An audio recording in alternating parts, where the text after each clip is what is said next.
कलेश भी हुआ था रेनो के सर्विस सेंटर वालों से। मतलब भाई ने ऐसा ही कांड कर दिया था कि रेनो वाले खुद घर पे आके इनकी गाड़ी ठीक करके गए हैं। आपने ब्रांड न्यू गाड़ी जिसको 24 आवर्स नहीं हुआ, उसमें कैसे आप समझोगे कि आपके स्टीयरिंग में ही प्रॉब्लम है। अब ड्रामा शुरू, आपको गाड़ी छोड़ना पड़ेगा। अब बताओ, एक 2 दिन का गाड़ी मैं क्यों छोड़ूं आपके पास? आप सॉल्व करो ना, आपको मालूम है कि प्रॉब्लम कहाँ पे है, आप वारंटी में चेंज करो इसको। सर्विस सेंटर से निकला, इसमें चेक एयरबैग लिख के एक मैसेज आ रहा था एमआईडी पे। एक बार कोई पार्ट खराब निकल के आता है समझ में आता है, 2 बार चेंज करवाने के बाद भी जब पार्ट ही खराब निकल के आ रहा है तब आप यहाँ पे किसको ब्लेम करोगे? वहाँ के लोग बोलते हैं वो ऑफ रोड है, लेकिन ऐसे में वहाँ पे रास्ता ही नहीं था। उन लोग के लिए भी वो थोड़ा डाउटफुल था कि ये गाड़ी आया कैसे वहाँ पे, क्योंकि वहाँ पे बोलेरो जो 4x4 पुराना मॉडल्स है वो सब गाड़ी जाते हैं वहाँ पे।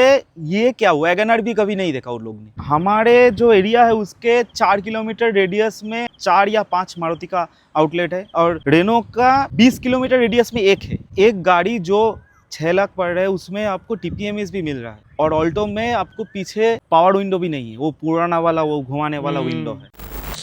हेलो एवरीबॉडी, आप सबने ये कहावत तो सुनी होगी कि डोंट जज a book by its cover. मैंने ये वाला जो फ्रेज़ है इसीलिए यहाँ पे यूज़ किया, क्योंकि जब आप रेनो क्विड जैसी गाड़ी को देखते हो तब आप यही सोचते हो कि ऐसी टाइप की जो गाड़ी है ये अपनी डेली ड्राइवर है, घर से ऑफिस जाएगी, मार्केट जाएगी, इसी पर्पज़ के लिए बनी होती है। बट अगर मैं आपको बताऊं कि इस गाड़ी ने ऐसी ऐसी जगह देखी है जहाँ पे 4x4 गाड़ियाँ भी फेल हो जाती है, तब आप भी यकीन नहीं करोगे ना। जी, जब मैंने ये स्टोरी पहली बार सुनी थी मैंने खुद यकीन नहीं किया था, बट आज इस गाड़ी के जो ओनर है वो खुद वीडियो पे आने वाले हैं और अपनी गाड़ी का पूरा ओनरशिप एक्सपीरियंस शेयर करने वाले हैं कि गाड़ी के प्रोज क्या है, कॉन्स क्या है, कहाँ कहाँ इस गाड़ी को लेके गए हैं जहाँ पे आम बंदे की हालत ख़राब हो जाती है, इवन सोच के कि गाड़ी यहाँ पे भी जा सकती है। तो अभी बुला लेते हैं इनके ओनर को और मैं वेलकम करना चाहता हूँ इनके जो ओनर हैं मिस्टर शुभदीप। और अपना एक छोटा सा इंट्रोडक्शन दे दीजिए कि ये वाली जो गाड़ी है आपने कब परचेज़ की है और उस वक्त मार्केट में और कौन कौन से ऑप्शंस आप देख रहे थे? तो ये मैंने ख़रीदा था करीब मार्च के टाइम पे 2025 को। मैंने गाड़ी देखना शुरू किया था नवंबर 24 को। तो एक गाड़ी चाहिए था, चलाना नहीं आता था, बजट 6 से 7 लाख था। उसके अंदर 3-4 ही ऑप्शन आ रहे थे। एक था एस्प्रेसो, ऑल्टो, क्विड और टियागो का बेस मॉडल आ रहा था उस बजट में। तो पहले से यही था कि देखो, जब चलाना नहीं आता तो तब इंजन के बारे में, गाड़ी कैसे बिहेव करते हैं, टायर साइज़ क्या होना चाहिए, किस टेरेन में चलाने के लिए किस टाइप का टायर होना चाहिए, इतना कुछ मालूम नहीं था। गाड़ी चाहिए था मुझे। बाहर से जो इंफोटेनमेंट सिस्टम है और जो पावर विंडो है ये सब लगवाना नहीं है, मतलब बाहर से कुछ काम करवाना ही नहीं है, ये इनबिल्ट होना चाहिए। तो टियागो फर्स्ट प्रेफरेंस था, क्योंकि उसमें इंजन भी बड़ा आता था, 1.2 लीटर का आता था, उसमें पावर थोड़ा ज़्यादा है, लेकिन बेस मॉडल में कुछ नहीं था, नथिंग। तो वो ऑप्शन गया। फिर मैंने ऑल्टो देखा, वो ट्राइड एंड टेस्टेड इंजन जी, तो वो लेने वाले थे, लेकिन फिर हमने सोचा कि हमारे जो एरिया है उसके ठीक ऑपोजिट साइड में ही रेनो का एक शोरूम है, तो वो जाके देखा तो सेम प्राइस में लगभग 10,000 इसका कम ही था प्राइस। ये सेकेंड टॉप है, तो उस प्राइस रेंज में ये सब कुछ ऑफर कर रहा था। मतलब एक गाड़ी जो 6 लाख पड़ रहा है उसमें आपको TPMS भी मिल रहा है, और ऑल्टो में आपको पीछे पावर विंडो भी नहीं है, वो पुराना वाला वो घुमाने वाला विंडो है। तो ये सब चीज़ देख के मैंने क्विड चूज़ किया था। तब मालूम नहीं था कि इसका कैपेसिटी क्या है। जब दोस्तों से पूछा था तो मना किया था, मत लो इसको, ऑल्टो ले लो। सब यही बोलते हैं ऑल्टो ले लो, क्योंकि जनरली फर्स्ट टाइम जब आप गाड़ी लेते हो और आपको नॉलेज थोड़ा सा कम है, जनरली लोग मारुति पे ही जाते हैं क्योंकि वो एक सेफ ऑप्शन रहता है। बट आपने यहाँ पे काफ़ी हिम्मत दिखा के रेनो की क्विड यहाँ पे परचेज़ की है, जो कि बहुत ही ज़बरदस्त बात है।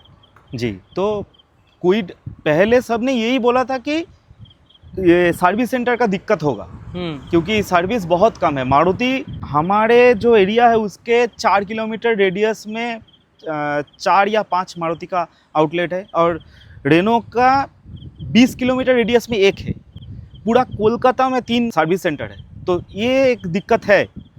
अभी भी ये दिक्कत फेस करता हूँ, कभी कुछ भी होता है तो सोचना पड़ता है कि इतना दूर जाना पड़ेगा फिर से। तो लगभग 1 साल में अपनी गाड़ी को कितना चला दिया है? 8.5 के आसपास। 8,500 आपने यहाँ पे चला दिया है। तो अभी तक का आपका एक्सपीरियंस कैसा था गाड़ी के साथ? सिर्फ ड्राइविंग की मैं बात कर रहा हूँ, सर्विस पे हम बाद में आने वाले हैं। हाँ हाँ, ड्राइविंग एक्सपीरियंस इज़ फैंटास्टिक। ये गाड़ी फैंटास्टिक कार है इसके सेगमेंट में।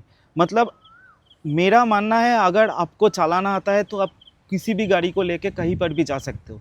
देखो ऑल्टो का व्हील इससे भी छोटा है, ऑल्टो में अभी भी 13 इंच का व्हील आता है, इसमें 14 इंच का है और उसका विड्थ भी इससे 10 mm कम ही है। ऑल्टो को तो कहता है कि वो पहाड़ का रानी है, तो पहाड़ पे बिल्कुल। चढ़ते हैं ना, तो हमेशा इंजन साइज देख के चलना ठीक नहीं, क्योंकि गाड़ी का कार्बोरेट भी एक मैटर करता है, जी। गाड़ी का एरोडायनेमिक्स कैसा है, ये सब कुछ मैटर करता है। उस हिसाब से गाड़ी बेहतरीन गाड़ी है, कोई दिक्कत आज तक नहीं दी। तो इसी बात को कंटिन्यू करते हुए मैं भैया से यही पूछना चाहता हूँ, जो कि मैंने इंट्रो में भी जिक्र किया था, कि आप इस गाड़ी को ऐसे कौन सी जगह पे ले जाए जहाँ पे 4x4 भी फेल हो गई, ये ज़रा प्लीज़ बताइए दर्शक। ये मैंने फरवरी को मैंने दार्जिलिंग गया था, मैं कोलकाता से हूँ, मैं यहाँ से दार्जिलिंग लेके गया था, करीब करीब यहाँ से 660 किलोमीटर है। तो दार्जिलिंग तक तो रास्ता एक तरफ था, लेकिन दार्जिलिंग से जहाँ पे मेरा स्टे था वहाँ एक 400 मीटर का ऑफ रोड था। अब वहाँ के लोग बोलते हैं वो ऑफ रोड है, लेकिन ऐसे में वहाँ पे रास्ता ही नहीं था। वहाँ पे जो लोकल्स है वो पहले बोल रहे थे कि ड्राइवर ने एक्स्ट्रा पैसा मांगा क्या आपसे। मतलब पहले समझ में नहीं आया क्यों, नहीं यहाँ पे तो कोई आता नहीं है, नहीं मैंने तो ड्राइवर नहीं लिया, मेरा खुद का गाड़ी है, मैं खुद कौन सा गाड़ी लेके आया। फिर उन्होंने मेरे साथ आके देखा थोड़ा ज़्यादा रिस्की नहीं हो गया, उन लोग के लिए भी वो थोड़ा डाउटफुल था कि ये गाड़ी आया कैसे वहाँ पे, क्योंकि वहाँ पे बोलेरो ना, ये वो जो पिकअप टाइप का जो कार है, जो 4x4 पुराना मॉडल्स है, वो सब गाड़ी जाते हैं वहाँ पे। ये क्या वैगनर भी कभी नहीं देखा उन लोग ने, वहाँ पे ये गाड़ी चढ़ गया था। थोड़ा दिक्कत हुई, ऐसे नहीं कि ऐसे अब थार जैसे चढ़ जाएगा वैसे ये चढ़ गया, वैसे नहीं चढ़ा। गाड़ी में लोड भी कम था लेकिन चढ़ गया, ऐसा नहीं था कि नहीं चढ़ा, नीचे से हिट हो गया, ये वो सब टूट फूट गया, कुछ नहीं हुआ, बिंदास चढ़ गया, बिंदास उतर आए। हम तो है, गाड़ी यहाँ पे है, रिटर्न करने के बाद भी सर्विस सेंटर नहीं गया ये अभी तक। देखो मतलब स्किल, पैशन और दिल में अगर जिगरा हो ना, तो कोई भी गाड़ी कहीं पे भी जा सकती है। तो बहुत ही ज़बरदस्त लगा ये बात सुन के। और वैसे इस गाड़ी से आप माइलेज कितना निकाल लेते हो? एवरेज सिटी में अगर नॉर्मल ट्रैफिक है, ट्रैफिक हर मेट्रो सिटी में होता है, नॉर्मल ट्रैफिक है तो ये 15-16 दे देता है। ओके, बम्पर टू बम्पर अगर होता तो 11-12 10 तक देखा है मैंने। बहुत गंदा ट्रैफिक देखा था तब 10 पे आ गया था। हाईवे पे मुझे अप्रॉक्सीमेटली 22-23 दे देता है। 100% विथ एसी ऑन। मैं कभी भी विंडो डाउन करके नहीं चलता क्योंकि थोड़ा दिक्कत होता है डस्ट वस्ट में। जी, बाहर इतना पोल्यूशन है, हाँ। फिर आवाज़ है, नॉइज़ है, बदबू आती है। और वैसे आपने बताया एसी के साथ भी हाईवे पे आपने 22 निकाला था। एक चीज़ मैं आपको पूछना चाहता हूँ, जनरली लोग यही बोलते हैं कि छोटी इंजन में जब आप एसी ऑन करके गाड़ी चलाते हैं तो गाड़ी की जो परफॉर्मेंस है थोड़ी सी डाउन हो जाती है, थोड़ी सी दब के चलती है। वैसा कि इसमें है या फिर ये खुल के चलती है? इसमें भी है, लेकिन जिसका गाड़ी है उसको चलाना आता है उसको। मैं यूज टू हूँ। मुझे पहले पता चलता था कि एसी ऑफ करके ओवरटेक करने के टाइम पे मैं एसी ऑफ कर देता था, अभी नहीं करता हूँ। हर एक पेट्रोल इंजन मैंने अभी तक जितना अप टू 1.5 लीटर इंजन तक देखा है, ब्रेजर तक चलाया है मैंने, पेट्रोल इंजन की बात कर रहा हूँ। उसमें एसी ऑन करने से अचानक से आप एक्सीलरेटर दबाओगे तो वो थोड़ा दब के वो पावर लेने में टाइम लगता है, अनटिल अनलेस आप यू रीच 2000 आरपीएम। 2000 आरपीएम के बाद ये पावर देना शुरू करता है। ओके, तो अभी तक तो इतना ही समझ में आ रहा है कि गाड़ी से आप अभी 100% यहाँ पे सेटिस्फाइड। बिल्कुल। अब जो मेन दिक्कत की बात आ जाती है वो है सर्विस, क्योंकि आपने बताया कि पूरे कोलकाता में जस्ट 3 सर्विस सेंटर है रेनॉ के, और इनका बहुत ही तगड़ा वाला कलेश भी हुआ था रेनॉ के सर्विस सेंटर वालों से। मतलब भाई ने ऐसा ही कांड कर दिया था कि रेनॉ वाले खुद घर पे आके इनकी गाड़ी ठीक करके गए हैं। तो वो ज़रा एक बार बता दीजिए सबसे पहले वो जो बड़ा इंसिडेंट आपके साथ क्या हुआ था? ये डिलीवर हुआ था 9 मार्च को 2025। इसमें दिक्कत जो आया था, ये इसका जो क्लॉक स्प्रिंग होता है वो क्लॉक स्प्रिंग में दिक्कत था, एक नॉइज़ था। जी, मैं दर्शकों को बताना चाहता हूँ, क्लॉक स्प्रिंग बेसिकली वही है, अगर वो आपका ख़राब हो जाता है तो आपकी एयरबैग की है उसकी लाइट आ सकती है, आपका हॉर्न नहीं दब सकता है, जो स्टीयरिंग व्हील के कंट्रोल्स है वो भी फेल हो सकते हैं। हाँ, तो ये क्लॉक स्प्रिंग में एक जब भी आप स्टीयरिंग किसी भी डायरेक्शन पे टर्न करते हो तो एक कट कट करके एक साउंड आता था। उसमें क्या है कि जब गाड़ी ऑन था ना तब उसको आपको सुनाई नहीं देगा, और नया गाड़ी था, दिमाग कुछ और दूसरे जगह पे था। प्रॉब्लम आएगा यही तो सोचा नहीं कि इसमें प्रॉब्लम है। आपने ब्रांड न्यू गाड़ी जिसको 24 आवर्स नहीं हुआ, उसमें कैसे आप समझोगे कि आपके स्टीयरिंग में ही प्रॉब्लम है। अभी एक दिन क्या हुआ कि गाड़ी सिर्फ मैंने इग्निशन ऑफ किया, वो एक्सेसरीज मोड पे था, तो पावर स्टीयरिंग ना, जब अब इग्निशन से ऑफ करते तो वो मोटर में पावर था, तो ऐसे घुमाया 2 बार, तब मेरे को साउंड आया। तो मैंने सर्विस सेंटर इमीडिएटली फ़ोन किया, उन्होंने क्विक टू रिस्पॉन्स। मैंने बोला कि अभी इतना पुख्ता ड्राइवर हूँ नहीं कि सर्विस सेंटर थोड़ा गली गली से जाना पड़ता है, इतना पुख्ता ड्राइवर हूँ नहीं, आप ड्राइवर भेजिए। वो तुरंत नेक्स्ट डे ड्राइवर भेजा, मुझे और गाड़ी लेके गया। उन्होंने एक क्लॉक स्प्रिंग चेंज किया उसके अच्छा। तरफ से। उसने बोला कि उसने चेक किया, बोला वारंटी में चेंज हुआ ना? हाँ वारंटी में चेंज हुआ, ओके। पैसे की बात कभी नहीं बोला उसने। अभी क्लॉक स्प्रिंग जो चेंज किया, क्लॉक स्प्रिंग चेंज करने बोला कि हो गया, मेरे सामने चेंज किया था। ओके। घर आने के 1 दिन या 2 दिन बाद फिर से साउंड चला, वही same sound? Same sound, same problem. ये नया क्लॉक स्प्रिंग था, क्योंकि मेरे गाड़ी से जो खुला हुआ था उसका सीरियल नंबर, इसका सीरियल नंबर डिफरेंट था। तो ये तो नया वाला है, मुझे पता चल गया, क्योंकि जो खुला था मैंने फ़ोटो खींचा था उसका कि कौन सा पार्ट खुल रहा है और कौन सा लग रहा है इसमें। फिर से बताया, अब ड्रामा शुरू, आपको गाड़ी छोड़ना पड़ेगा। अब बताओ, 1-2 दिन का गाड़ी मैं क्यों छोड़ूं आपके पास? आप सॉल्व करो ना, आपको मालूम है कि प्रॉब्लम कहाँ पे है, आप वारंटी में चेंज करो इसको। बिल्कुल। फिर जब थोड़ा बहस हुई तो बताया कि आपको तो पहला जो सर्विस होता है उसको सर्विस कहते हैं, लेकिन वो लोग सिर्फ चेकअप होता है, वो तो वॉशिंग वॉशिंग चेकअप। तो उन्होंने कहा कि आपका 1 महीने में सर्विस है, आप सर्विस में आ जाइए, हम एक नया पार्ट्स ऑर्डर दे देते हैं, तब तक आ जाएगा। ये हमारा स्टॉक में था, एक नया स्टॉक ला लेते। ठीक है, कोई बात नहीं, इसमें तो कोई प्रॉब्लम नहीं हो रहा, सिर्फ एक आवाज़ ही हो रहा है, कोई दिक्कत नहीं, चेंज हो जाएगा। सर्विस में गया, उन्होंने चेंज भी किया, उसमें कोई दिक्कत नहीं था। उन्होंने मुझे बिना बताए उन्होंने ये प्रॉब्लम को एड्रेस किया खुद से। वो पार्ट में भी प्रॉब्लम था, मतलब 2 बार चेंज करने के बाद भी प्रॉब्लम था, वो पार्ट में भी प्रॉब्लम था। अभी प्रॉब्लम आया नया, वो साउंड चला गया। अच्छा। सर्विस सेंटर से निकला, इसमें अभी चेक एयरबैग लिख के एक मैसेज आ रहा था MID पे, एयरबैग लूज हो रहा था।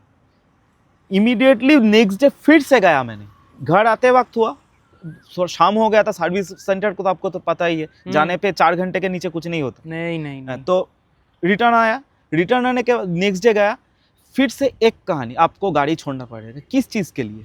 नहीं, ये सिक्योरिटी सेफ्टी मेजर्स है, एयरबैग का वार्निंग आ रहा है। उन्होंने लैपटॉप कनेक्ट किया, DTC चेक किया, DTC पे लिखा आ रहा था चेक ड्राइवर साइड एयरबैग। उन लोग मुझे बता रहा था कि नहीं, आपका एयरबैग प्रॉब्लम है। एयरबैग मॉड्यूल जो होता है हम लोग के गाड़ी में, ये क्विड के हैंड ब्रेक के नीचे एयरबैग का मॉड्यूल होता है, उसमें क्लियरली मैसेज पे लिखा था कि ड्राइवर साइड एयरबैग में प्रॉब्लम है। मॉड्यूल खराब होता तो दोनों में ही दिक्कत आता ना। पैसेंजर साइड एयरबैग तो आज तक कोई एरर नहीं दिखाया। तब मैंने जब ये एड्रेस किया, उन्होंने बोला नहीं, आपको गाड़ी छोड़ना पड़ेगा, ये वो फलाना ढिमकाना। फिर उन्होंने फिर से ये स्टीयरिंग खुल टाइट वगैरह कुछ किया, तो वार्निंग चला गया। 2 महीने ऐसे ठीक ठाक चला, कुछ नहीं हुआ, फिर से सेम प्रॉब्लम। अब रिपीटेडली आने लगा, वार्निंग आ रहा है, जा रहा है, आ रहा है, जा रहा है। जब तक मैं सर्विस सेंटर पहुंचा था, तब तक करीब 32 या 33 वार्निंग था पेंडिंग पे। मतलब सेम प्रॉब्लम आया, हिस्ट्री में चला गया। मतलब वो फ्रैक्शन ऑफ सेकंड के लिए स्पार्क हो रहा था। मतलब अब वार्निंग आया, अब इग्निशन ऑफ करके ऑन कर दो, वो वार्निंग चला जाएगा। वार्निंग स्टेबल मतलब रहता नहीं। फिर उन्होंने फिर से जब बताया तो आपको गाड़ी छोड़ना पड़ेगा, क्योंकि हमारे सामने नहीं आ रहा था। एक दिन ऐसा हुआ कि हम जा रहे थे, वो सर्विस सेंटर के बगल से ही जा रहे थे, वो वार्निंग आया, हम गाड़ी ऑफ ही नहीं किए, सर्विस सेंटर सीधा घुसा दिया। अब तो तेरे सामने है, अब क्यों रखना पड़ेगा। फिर थोड़ा कलेश हुआ, इधर उधर फ़ोन घुमाया, इधर उधर ट्वीट किया, कम बन गया। मेरा क्वेश्चन है कि सपोज ये गाड़ी मैं नहीं, मेरा पापा चल रहा है, तो उन लोगों को तो इतना इन्फॉर्मेशन है नहीं कि अगर गाड़ी में दिक्कत हुई और वो लोग कुछ अगैरह वगैरह बोल रहे तो कहाँ पे जाओ, ट्वीट कैसे करते? उन लोग को, वो लोग कभी ट्वीट किया ही नहीं, उन लोग को कैसे होगा? मेरे पापा जैसे बहुत सारे लोग हैं।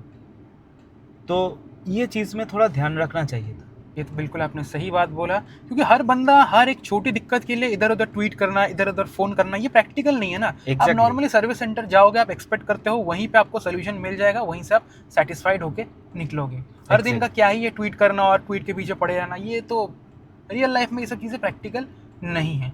खैर, ये आपने जो बता दिया, आपका जो पूरा इंसिडेंट था, ये तो एक स्पेसिफिक केस था आपका, जो क्लॉक स्प्रिंग था जो कि इसके अंदर ही रहता है, वो हाँ, आपका यहाँ इसके पे पीछे। ख़राब हो गया था। अब नॉर्मली आपका जो सर्विस रहता है गाड़ी में, जो जिसमें ऑयल फिल्टर चेंज होता है, फिर इंजन ऑयल चेंज होता है, फिर जो एसी फिल्टर, एयर फिल्टर, ये सब चीज़ें चेंज होती है, उसमें बंदा कितना खर्चा यहाँ पे मान के चल सकता है? अभी तो मेरा फ्री सर्विस चल रहा है, 3 फ्री सर्विस है, एक 1000 में होता है, एक 10,000, एक 20,000, ये 3 फ्री सर्विस है। तो मेरा जो 10,000 या 1 year which ever is earlier, ये वाला सर्विस हुआ था, उसमें मुझे करीब 2400-2500 रुपये लगे थे। वो प्रीमियम ऑयल लेके, अगर जो रिकमेंडेड है वो ऑयल आप लेते हो तो आपको 1800 से 2000 के अंदर हो जाएगा। अच्छा, उसमें आपका चेंज हुआ था, बेसिकली इंजन ऑयल हो गया इंजन था, ऑयल, ऑयल फिल्टर और एयर फिल्टर। फिल्टर, और तो- कुछ चेंज नहीं हुआ था। तो हर एक पार्ट का वैसे एस्टिमेटेड कीमत कितना था? एस्टिमेटेड कीमत कंपनी रिकमेंड करते हैं 15W40, उसका प्राइस अप्रोक्सीमेटली 1400 1450 ऐसा था। इतने का इंजन ऑयल हाँ, डलता है। हाँ, वो कैस्ट्रॉल के साथ उन लोग का टाई अप है, वो कैस्ट्रॉल का ऑयल ही डालते हैं। और कैस्ट्रॉल का एक 10W40 आता है। 10W40 का प्राइस थोड़ा ज़्यादा है क्योंकि वो थोड़ा प्रीमियम है, ये नॉर्मल है, वो सेमी सिंथेटिक है। ओके। उसका प्राइस था 1700 समथिंग, मैंने वो ऑप्ट किया, इसलिए थोड़ा प्राइस वहाँ पे 300-350 रुपये ज़्यादा हो गया। एयर फिल्टर का प्राइस अप्रोक्सीमेटली 260 रुपीज़ है और ऑयल फिल्टर का प्राइस 150 रुपीज़ है, वो ठीक ठाक है। और केबिन फिल्टर इस सर्विस में हुआ नहीं क्योंकि वो रिकमेंडेड कंपनी से ही नहीं था। वो थर्ड सर्विस जो होता है 20,000 वाला, उसमें है, उसका प्राइस अराउंड 300 या 350 कुछ ऐसा होगा, जितना मुझे मालूम है। तो सब मिला के लगभग 2500 के अंडर ही जो आपका लेबर फ्री वाला सर्विस है वो यहाँ पे हो जाना चाहिए। हाँ। अगर लेबर जुड़ जाता है तो वही 4000 के लगभग 4000 के है। जैसे हो जाना 30,000 किलोमीटर में जो है उसमें मेरा कूलेंट शेड्यूल्ड है, कूलेंट चेंज होगा और ब्रेक फ्लूइड चेंज होगा और 2 चीज़ चेंज होगा, एक है ऑल्टरनेटर का बेल्ट और है एसी का बेल्ट। ये 2 बेल्ट चेंज होगा तो अप्रोक्सीमेटली 6-7 हज़ार। ऑल्टरनेटर का बेल्ट का प्राइस रफली 600 रुपीज़ है और एसी का बेल्ट का प्राइस रफली 400 रुपीज़ है। मैंने देखा था रिवर्स भी हो सकता है, दोनों मिल के 1000 से 1100 रुपये का आसपास है दोनों बेल्ट का प्राइस, ये मैंने चेक किया था, यही है। और कूलेंट आपका 1400 से 1500 रुपये का कूलेंट आता है क्योंकि ये प्री मिक्स होता है, मतलब वाटर मिलाना नहीं पड़ता, डायरेक्ट ये ग्रीन ना, ये ब्लू वाला शायद डालते हैं ये लोग। अच्छा, ब्लू वाला, ग्रीन वाला दूसरा ब्रांड डालते हैं, ब्लू वाला डालते हैं, यही है, उसके ज़्यादा कुछ नहीं। और कंज्यूमेबल्स अगर ब्रेक पैड घिस गया, ये घिस गया तो डिफरेंट है। तो नॉर्मली अगर आप सर्विस करवाने जाते हो तो मैक्सिमम आपका 7000 के करीब यहाँ पे खर्चा आ सकता है, जो कि इस साइज की कार के लिए ठीक है, इससे ज़्यादा आना भी नहीं चाहिए। और मेरे हिसाब से काफ़ी जो प्राइस इन्होंने बताया हर एक पार्ट का काफ़ी रीजनेबल है। अगर ख़राब निकल के आती है, जैसे कि आपका क्लॉक स्प्रिंग ख़राब निकल के आया, तब फटका पड़ सकता है। हाँ, वही दिक्कत है कि एक ही पार्ट 3 बार खराब निकला, ब्रांड न्यू 3 बार खराब निकला, ये थोड़ी दिक्कत वाली बात है कि आपका R&D किधर है, वही आपका प्राइस का एक आप तो ऐसे लोकल ब्रांड तो हो नहीं, आप एक फ्रांस का ब्रांड हो, इतना बड़ा ब्रांड, आपका बाहर में बहुत नाम है, इंडिया में शायद इतना नहीं है लेकिन बाहर में बहुत बड़ा ब्रांड हो आप, आपका एक लेजेंडरी कार है, डस्टर वो भी आ चुका है वर्जन, मतलब नया वाला डस्टर भी आ चुका है, आपको तो थोड़ा क्वालिटी पे ध्यान देना चाहिए ना। एक रिप्लेस पार्ट मेरे सामने सील फोड़ा, ऐसा नहीं कि वो कुछ और ही लगा रहा था, वो पहले से खराब था, ऐसा नहीं, वो सील्ड प्रोडक्ट खराब निकला 2 times same product, how it is possible. Exactly, एक बार कोई पार्ट खराब निकल के आता है समझ में आता है, 2 बार चेंज करवाने के बाद भी जब पार्ट ही खराब निकल के आ रहा है, तब आप यहाँ पे किसको ब्लेम करोगे? डीलरशिप को, ट्रांसपोर्टेशन डिपार्टमेंट को, या फिर सीधे मैन्युफैक्चरर को? बताओ। एग्जैक्टली। फाइनली थर्ड पार्ट लगा के आपका यहाँ पे प्रॉब्लम, मेन जो प्रॉब्लम है वो सॉल्व हो चुका है। और ये आई थिंक रेनो वाले आपके घर पे आए थे ना, जो फाइनल जो क्लॉक स्प्रिंग आपका चेंज हुआ था थर्ड टाइम, उसको करने के लिए? हाँ, मैंने गया था।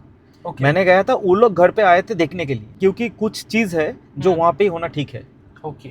और एक चीज़ है मैं ऐड करना चाहता हूँ, बहुत सारे कमेंट्स मैंने दूसरे वीडियो में भी देखा है, इसलिए मैं ऐड कर रहा हूँ, ये थोड़ा डिलिंक्ड है।